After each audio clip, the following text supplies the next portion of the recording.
Hi, my name is Michaela Jarrett, and today I'm joined with Coach Matt Taylor. Why don't you start by telling us a little about yourself, like your name, your age, and the community where you live? Sure. Matt Taylor. I'm 35, and I live in Hickory, North Carolina. When you went into service, were you drafted or volunteered? I volunteered. Prior to service, what was your occupation? I was right after high school, so it was between high school, had a year or two there between high school and when I went in service. So I worked in a number of jobs. I was a screen printer, did all kind of different things, kind of just odd jobs, kind of figuring it out, really. What were the years of your service, or the date entered or date discharged? Sure. I went in October of 1998, and I got out in October of 2006. But I was on active duty from 1998 until 2002, and then my last 4 years, I served 8 years total. My last 4 years I did reserve at the same time that I went to college. So it was 8 years total. 2006 is when I left. What branch of service did you serve in? Marine Corps. What was the highest rank that you attained? Corporal, which is E4 in the Marine Corps. Where was the location of your basic training? Basic training? There's in Parris Island, South Carolina, where everybody goes. If you're east of the Mississippi, you go to Parris Island. What other bases were you stationed at? Well, I did training at, after basic, I did some training at Camp Geiger and Camp Johnson, as well as Camp Lejeune. They're all, Camp Geiger and Camp Johnson and Camp Lejeune are all really close to one another in Jacksonville, North Carolina, right there. And then after I got through training and all my schooling, then I went to my permanent duty station, which was at Headquarters Marine Corps in Washington, D.C. That was my permanent duty station. Were you assigned to any ships, or was it just ground service? No, it was land service. I was not attached to any ships. Did you make any friends while in service? Of course. Yeah, I made probably some of my best friends that I've have in life, yeah. Do you still keep in contact with them? I do, a couple of them, yeah. 2 or 3 of us got really close, so the 2 of us, kind of stayed pretty tight. Are there any superior officers that you remember, and if so, why? Wow, definitely. I worked for a Rear Admiral. The last 18 months that I was in the Marine Corps, I basically just worked with him exclusively. And, yeah, he was a great guy. I mean, it was just, Admiral in the Navy is the equivalent to a general in the Marine Corps. So, he's a pretty high-ranking person. Yeah. And he was just so down to earth. And, it was as much as you can be a friend with a superior officer, and an incredibly superior officer. He was a great guy, and always encouraged. He encouraged me to continue schooling. I mean, he's kind of one of the reasons I went to college. To be honest with you, he's like, you need to go to school. You need to go to school. You can do it. Believe me, you can. And he's one of the reasons that I went in the first place. So he had it was Rear Admiral Louis Isello, and he had a big impact on my military career. Did you serve stateside, overseas, or a little of both? Stateside, never overseas. Yeah.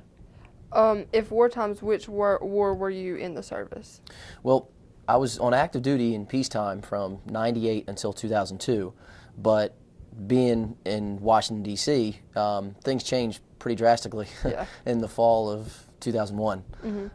So we hadn't officially declared war yet, like in the War on Terror. Yeah. Really, most people consider the War on Terror to begin early in 2002, when U.S. troops invade Afghanistan, and then shortly thereafter in 2003 with full invasion of Iraq. So there wasn't actually declared war yet at that point. The global war on terrorism had not officially yet begun. However, there was a lot of involvement and, not domestic terrorism, but terrorism had taken place up to that point. What weapons were you assigned to, or special equipment that you might have used? Nothing specialized. I went through our basic training and then went to MCT, which is Marine Combat Training, which is where all Marines go to learn, weaponry, those kind of things. So I learned the same, basic weapons that every other Marine, knows how to use, the M16, the M203 grenade launcher, the basic fundamentals that every Marine has to know how to work and operate, but nothing specialized. What poor conditions or hardships did you face in service? Whew. While in service, I mean, I'm sure you can imagine the horror stories of like boot camp. I guess. I mean, that's just, I don't know if that's necessarily a hardship as much as it's designed to be tough. It's designed to challenge you in ways you've never been challenged in your life. So, Parris Island is a unique situation to all other boot camp situations because There's no clocks. There's no televisions. There's no phone call home. There's none of that stuff. So it's almost like the place that time forgot, because you don't know what time it is. Mm-hmm. You don't know what day it is a lot of times. You kind of keep track of what time it is by, okay, it's got to be close to lunchtime because we're marching to the chow hall. But you're not sure. It could be 10:30 in the morning. It could be 1:30 in the afternoon, because you don't have a watch. You're not allowed to have a watch in basic training. So things like that happen a lot. You can, okay, it's been 5 days since I've been to church. Okay, so this must be Friday. It's just kind of the way that that things went in Paris. So that's not necessarily a hardship. It's just different conditions. Yeah, different. That's all it is. How did you handle being away from home and family? It wasn't really that difficult for me, to be honest, to be far away. I was born and raised in Philadelphia, families there, and we kind of scattered. I have 4 brothers, and one in the Navy, one in the Air Force. The Navy guy got stationed in Florida, and he really never came back to Philadelphia afterwards because he really liked it. My Air Force brother's in Montana, and he's still on active duty actually in the Air Force. He's not coming back home. He loves it there. So I don't know. I guess maybe we could handle it a little bit differently. And I guess I was a little bit blessed in that Washington, D.C. was only about 3 hours from Philadelphia. So if I ever needed to go home, see family, something big happened, I could get there pretty quickly. Did faith play a part in helping you cope with your time in service? It did, particularly Louis Isello. He was, as it turns out, I told you he was an admiral, but he was actually a chaplain. That's what he did in the Navy. He was a Navy chaplain, and his role, again, he was a unique person in that he was such a high-ranking officer in the military, as well as a highly respected person of faith within. He was a Roman Catholic within his branch of Christianity. And he was down to earth at the same time. Yeah. So he was all of those things, and I guess maybe as a kid growing up, before you have experience of that, you kind of think that people are one thing or they're the other. Mm-hmm. And with him, I saw a little everything. So yeah, faith did have a big experience, I guess, for me in the military. What did you do for fun or during leave? Man, what don't Marines do for fun? And some things they shouldn't be doing on leave and fun. No, just I would say the normal things. Being in D.C., there was it's a great city. Mm-hmm. There's so much to do and so much historical things to check out.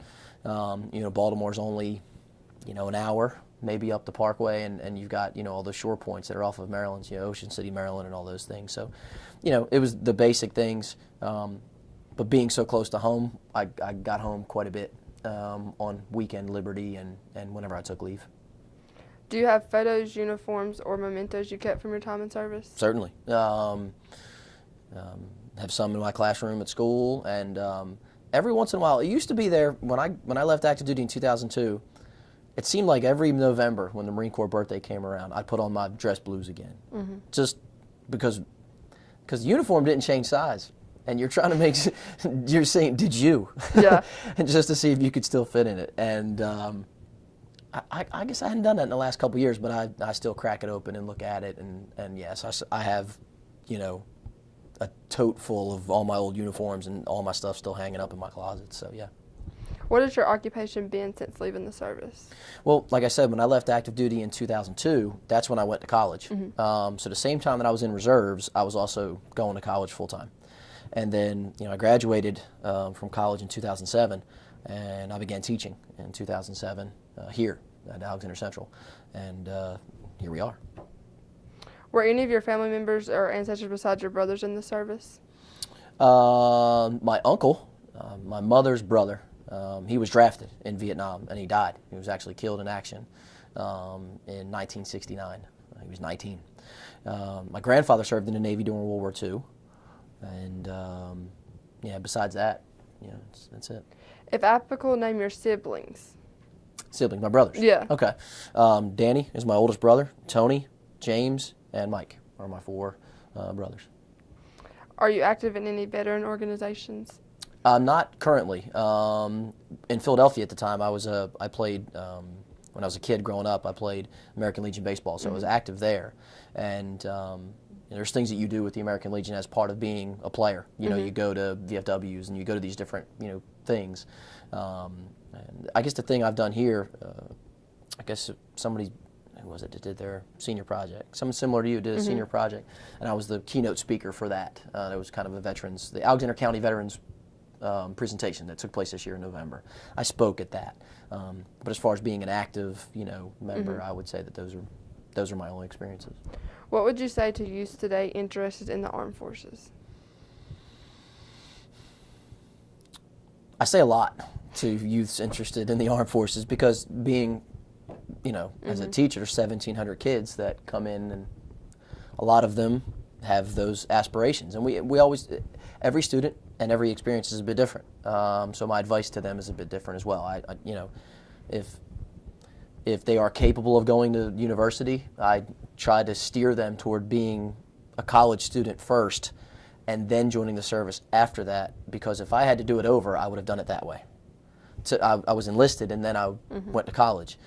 Whereas if I went to college first, then my time in service, I would have been an officer.